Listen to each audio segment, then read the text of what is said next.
Yo, what's going on everybody? Welcome back to another video. And today for you guys, I have my top 5 sneaker purchases of 2021. So as you can see, recently I haven't been picking up too many shoes like I was last year. Of course, that's because I did buy a vehicle and I've been doing stuff with that, as you've seen in my most recent videos. I was able to pick up a few pairs here and there over this year that I really did like. And that's the whole point of this video. I might be making my top 10 shoes of this year because there was a lot of good shoes that came out. But for me, I just didn't really get any. I'm still on the hunt for a few pairs. But we'll get those when we get those. I'm not too worried about it. The main point of this video is just to kind of show you guys my favorite purchases I've made sneaker wise this year. In my opinion, I really like them and hopefully you guys will too. Let me know down below in the comments what your favorite sneaker purchase of this year was. So getting into the first shoe, I picked up were these Air Force 1 Low Rockefellers. As you can see, it's just a blank all white Air Force with very nice leather. It does have that Rockefeller Records logo right there on the side as well as on the tongue. I was able to pick these up pre-owned for a really good price. If you haven't seen the market on these are pretty expensive for DS pairs. And even finding used pairs in like condition like this is pretty hard, so I was very surprised when I found these. It wasn't really a shoe I was looking for, I just found them and I was like, oh, I've always wanted them. Picked them up for a really good deal. And yeah, this was just the first purchase. So the next shoe I have is an all-time grail of mine, the Air Jordan 1 High Royals. This is a Jordan 1 I've always wanted. As you know, I have my Shadows, which I have worn to the ground and still wear to this day. And I needed to add these are the breads to my collection this year, and I was lucky enough to come across these in really good condition. As you can see, very minimal creasing at all, especially in the heel. Again, pre-owned.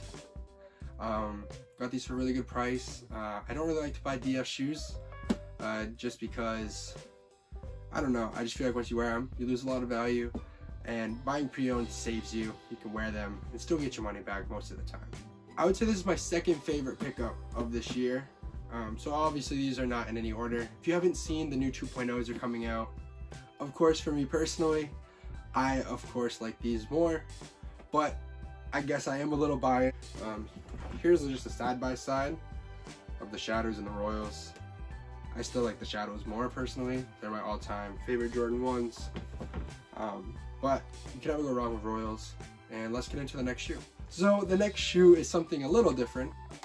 Some of you may or may not know, but down in Boston, there is a Converse flagship store where you can customize a pair of Converse to your liking. They have a whole design station and you work with the workers there and you can design your own shoe. So for me, I was down there over the summer and I was able to pick up a pair of Chucks and customize them. And for me, I didn't really want to do any of the text or the midsole stuff. You can do that on Nike ID, I believe. So I just wanted to do patches, stuff you can only get in store. And for the left shoe, I kind of just kept it a simple design. Got like this Converse logo and then of course the black and white yin yang. I really like how it just flows with the shoe. It's very simple. I wanted one side to be super simple and the other to be a little different. That's just the simple side. And getting into my favorite side, as you saw probably, is you have the Yeti on the side. How could you not love that? It was definitely my favorite patch they had, so I had to put it on the outside. And then on the tongue, I did something a little out of my comfort zone, but I just got this, let me see. I just got this banana with sunglasses and the Converse logo. I thought it was funny. I think it kind of works with the whole Yeti, give it a little weird theme to it. This is definitely my favorite shoe out of the two though, for sure. Here's a little side-by-side of the outsides. At first, I really wanted to go simple and just keep it like this, but this was probably the only time I'll ever do it again unless I'm there. The next shoe is one that I've seen opinions on either side, and it is the Yeezy Quantum basketballs. With these, I got in the frozen blue colorway, I believe is what it's called. I did get the basketball model. So these are a very weird shoe, to say the least. They are the most comfortable Yeezy I've personally worn, because they do have Boost, of course. Also, these look really good with shorts. And I also have found that they can work with pants depending on the style you're kind of going for. I've worn these way more than I thought I would. Surprisingly, the retail on these though is pretty steep. It was over $200 at least. I want to say it was close to $250, which is a lot for one shoe, especially retail. But here's just a closer look. I'm not sure how you guys feel about these. Let me know down below. I personally love them. At first, I did not like them at all, I'm gonna be honest. And finally, to finish off this video for my top 5 purchases of 2021, we have a Air Jordan 3, of course, my favorite Jordan model of all time. As you can see, I got True Blues and white cements in the background. But to stay with that theme, we have the new Air Jordan 3 Fragments. I've seen mixed opinions on these. Of course, the main thing is the already yellowing back tab.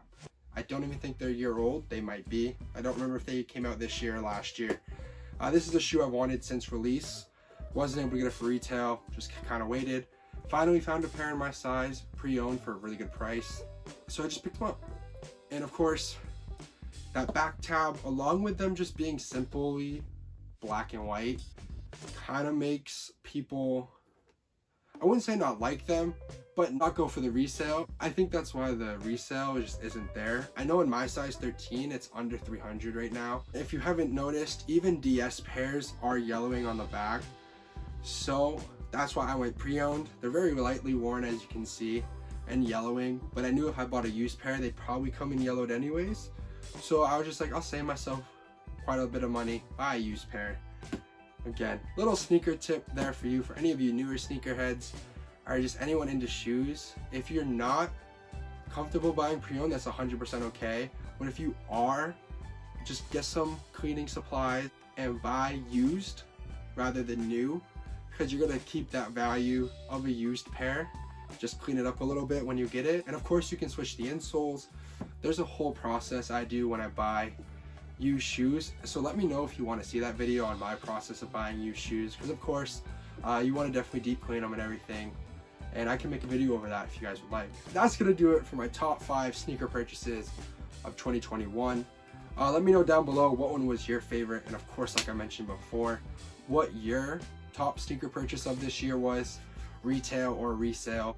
Thank you so much for supporting the video. And if you watched it all the way to the end, I appreciate it. Please make sure to like and subscribe if you did enjoy the video. We're gonna hit 100 subscribers soon. Hope you enjoyed the video, and I hope you have a great rest of your day. Peace.